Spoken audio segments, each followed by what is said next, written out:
بسم اللہ الرحمن الرحیم۔ السلام علیکم ورحمۃ اللہ وبرکاتہ۔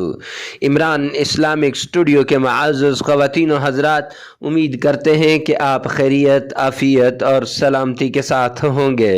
اللہ رب العزت سے دعا گو ہوں کہ اللہ رب العزت آپ کو خیریت، عافیت اور سلامتی کے ساتھ رکھے۔ معزز خواتین و حضرات، عمران اسلامک اسٹوڈیو کے روحانی وظائف، قرآنی وظائف اور اسلامی وظائف کی دنیا میں آج جو وظیفہ لے کر ہم حاضر ہوئے ہیں، یہ وظیفہ بہت ہی نایاب اور عمدہ وظیفہ ہے۔ یہ وظیفہ ان لوگوں کے لیے ہے جو دمے کے مرض کے اندر مبتلا ہیں اور ڈاکٹروں، حکیموں اور مولویوں کے چکر لگا کر تھک چکے ہیں، لیکن افاقہ نہیں ہو رہا۔ یہ وظیفہ ان لوگوں کے لیے ہے جو دمے کی مرض کے اندر مبتلا ہیں اور شدید قسم کے مایوس ہو چکے ہیں۔ معزز خواتین و حضرات، آپ وظیفے سے پہلے اگر ہمارے چینل پہ نئے ہیں تو ہمارے چینل عمران اسلامک اسٹوڈیو کو سبسکرائب کر دیں، ساتھ لگے ہوئے بیل آئیکن کو لازمی پریس کر دیں تاکہ ہر نئی آنے والی ویڈیو سب سے پہلے آپ تک پہنچے۔ تو چلتے ہیں وظیفے کی طرف۔ تو آج کا یہ وظیفہ یہ دمے کا وظیفہ ہے۔ یہ انتہائی مجرب وظیفہ ہے۔ کرنا کیا ہے؟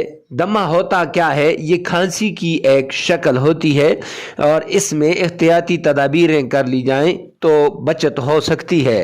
احتیاطی تدابیروں میں صفائی کا سب سے بڑا خیال، جس بستر میں مریض سوتا ہے اس کو مہینے میں 2 بار اس کے اوپر جو کور ہوتا ہے اس کو دھونا، اس کے بستر کو صاف رکھنا، اس کے کمرے میں قالین وغیرہ نہ بچھانا، اس طرح کی یہ اس کی جو احتیاط ہے۔ اور ہوتا کیا ہے؟ دمے کی علامات میں کھانسی کا زیادہ آ جانا، سانس کا اکھڑ جانا، بے چینی پھیل جانا اور جسم میں تھکاوٹ کا محسوس ہونا، نیند کے اندر بھی اکتاہٹ ہو جانا، یہ دمہ ہے۔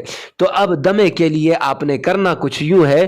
سرکار دو عالم صلی اللہ علیہ وسلم کی شان میں آقا کائنات پر عقیدت، محبت، الفت اور پیار کے ساتھ پیارے پیغمبر پر درود پاک پڑھنا ہے۔ درود پاک کون سا؟ وہ درود جس میں آپ کا تلفظ صحیح ہو۔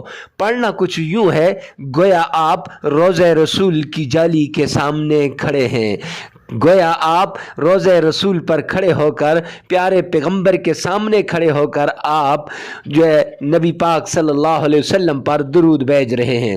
اور اس کے بعد آپ نے قرآن پاک کے 28ویں پارے کی سورہ طلاق کی آیت وَمَن يَتَّقِ اللَّهَ مخرجا، یہ آپ نے پڑھنی ہے، یہ آپ نے اس کا وظیفہ کرنا ہے۔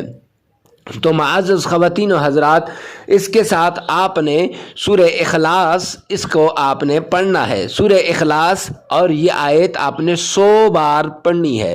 تو اس کے بعد پھر درود پاک پڑھنا ہے، انشاءاللہ آپ کا یہ مرض دور ہو جائے گا۔ تو ایسے ہی عمدہ وظائف کے لیے ہمارے چینل کو سبسکرائب کریں، ہماری ویڈیو کو لائک کریں۔ ملتے ہیں نیکسٹ ویڈیو میں نیکسٹ وظیفے کے ساتھ، تب تک کے لیے اللہ حافظ۔